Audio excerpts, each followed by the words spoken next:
सेवक सत्यानंद स्वामी, पंडित राम स्वरूप दास, ग्वालियर मध्य प्रदेश। आजकल जगन्नाथपुरी की यात्रा पर हैं और मैंने जगन्नाथपुरी की यात्रा में विशेषकर लोगों से कहता और सुना है कि सारे भारत में जगन्नाथ महाराज की रसोई सब में बड़ी रसोई है। उसके बाद तिरुपति बालाजी की रसोई को माना जाता है। इसके बाद शिरडी के साईं बाबा, वृंदावन धाम के अनिरुद्धाचार्य जी महाराज की रसोई को माना जाता है। तो मैं सभी दर्शकों से और भक्तों से यह निवेदन कर बताना चाहता हूँ, 11 जनवरी से हमारी गंगा सागर की यात्रा प्रारंभ हुई। उस यात्रा के दौरान चित्रकूट धाम गए, वहाँ दर्शन किए। चित्रकूट धाम के बाद गंगा सागर गए, तो गंगा सागर में तो इस साल इतनी भीड़ देखी गई कि वहाँ दर्शन करना बड़ा दुर्लभ हो गया, भयंकर भीड़ के दौरान। लेकिन वहाँ की सरकार ने व्यवस्थाएं अच्छी की। कुछ अपने स्थानीय लोगों ने, स्थानीय संस्था ने सारे जनता जनार्दन के लिए, भक्तों के लिए, आने वाले भक्तों के लिए बड़ी अच्छी अच्छी व्यवस्थाएं की। खाना पीना, रहना, चाय नाश्ता सभी कुछ निःशुल्क और बढ़िया व्यवस्था थी गंगा सागर। लेकिन जनता की इस कदर अपार भीड़ होने के नाते सारी व्यवस्थाएं भंग हो गई। बड़ी मुश्किल से दर्शन हो पा रहे थे, बल्कि हो ही नहीं पा रहे थे। वहाँ जानकारी ली गई कि गंगा सागर यात्रा मकर संक्रांति के दिन तो महापर्व की वजह से इतनी भीड़ होती है, लेकिन गंगा सागर यात्रा कभी बंद नहीं होती। कभी श्रद्धालु आ सकते हैं और गंगा सागर यात्रा बगैर भीड़ के कर सकते हैं, ये बताया गया। बसें भी चालू रहती हैं, वहाँ की नाव भी चालू रहती है, सब कुछ चालू रहता है। तो मैं तो जनता से यही निवेदन करना चाहूँगा कि मकर संक्रांति को छोड़कर कभी भी आप अपने समय देख करके और गंगा सागर यात्रा कर सकते हैं। इसके पश्चात हम आए जगन्नाथपुरी यात्रा।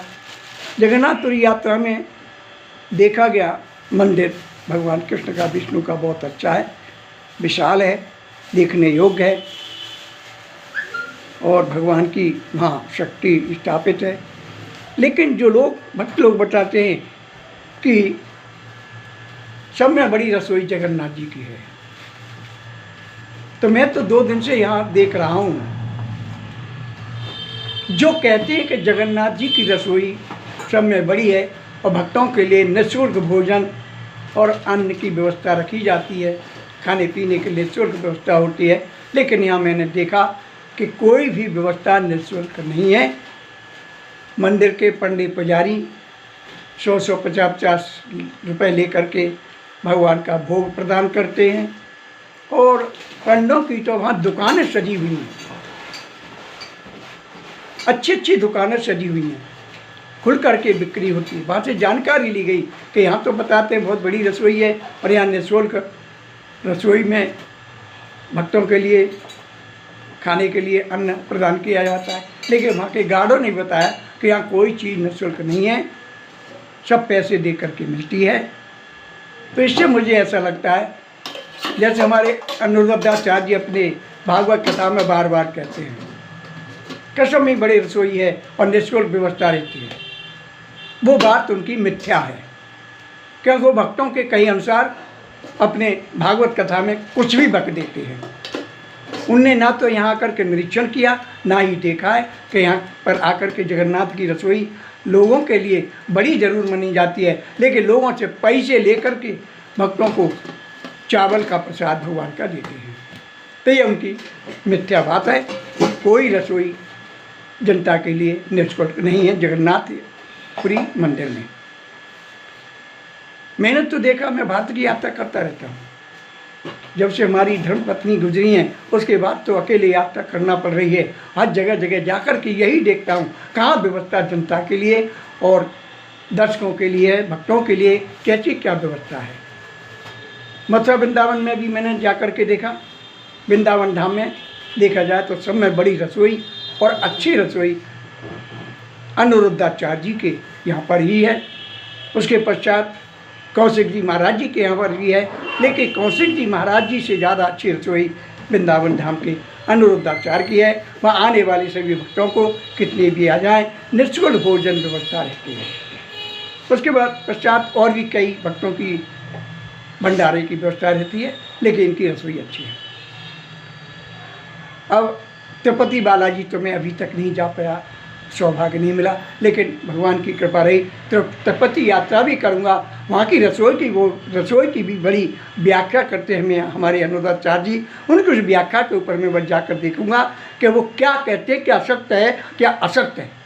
अपने भाषणों में, अपने भागवत कथा में बहुत कहते हैं। प्रथम सब में बड़ी रसोई जगन्नाथपुरी यात्रा, उसके बाद तिरुपति बालाजी की, यहाँ की तो मैंने बात को मिथ्या कर दिया उनकी, कि जो कहते अपनी बात को वो बिल्कुल मिथ्या है।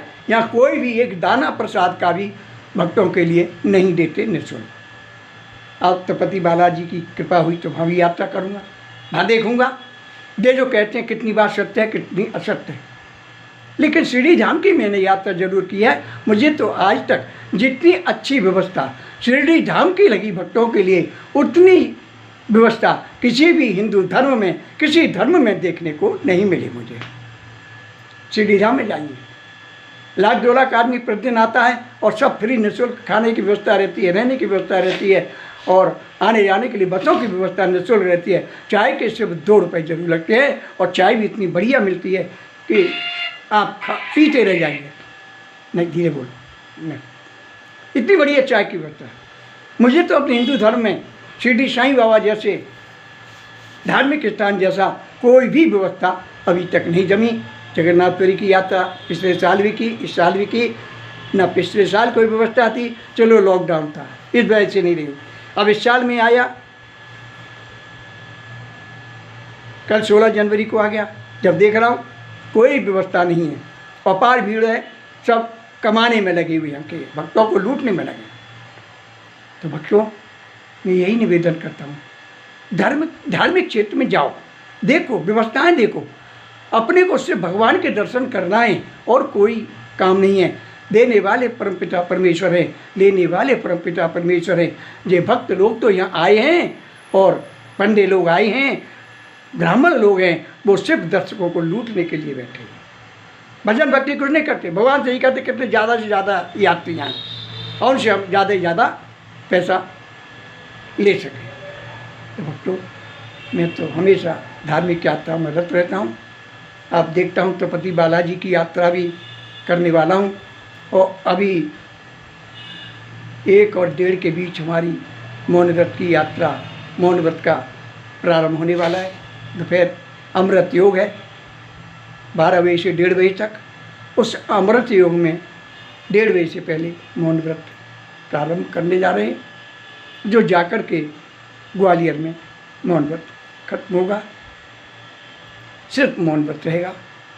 सभी भक्तों को, दर्शकों को शुभ आशीष के साथ जगन्नाथपुरी से मैं भगवान से भी निवेदन करूँगा, सभी दर्शकों को, भक्तों के लिए सबको अपना आशीर्वाद प्रदान करें। और ये जो कमाने वाले भक्त हैं, ये भी खुश रहें, भगवान बहुत दे इनको।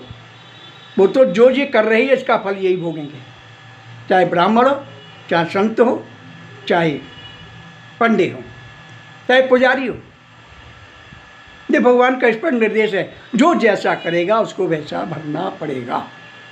पंडे पुजारी लूट रहे हैं, लूटने दो, आप लूटते रहो, उसका फल भगवान उनको प्रदान करेगा। आप तो आएँ, भगवान जगन्नाथ की यात्रा पर आएँ और दर्शन करें और उनसे आशीर्वाद प्राप्त करें। जय श्री राम, जय श्री कृष्ण। सेवक सत्यानंद स्वामी सभी को अपने शुभ आशीर्वाद प्रदान करते हुए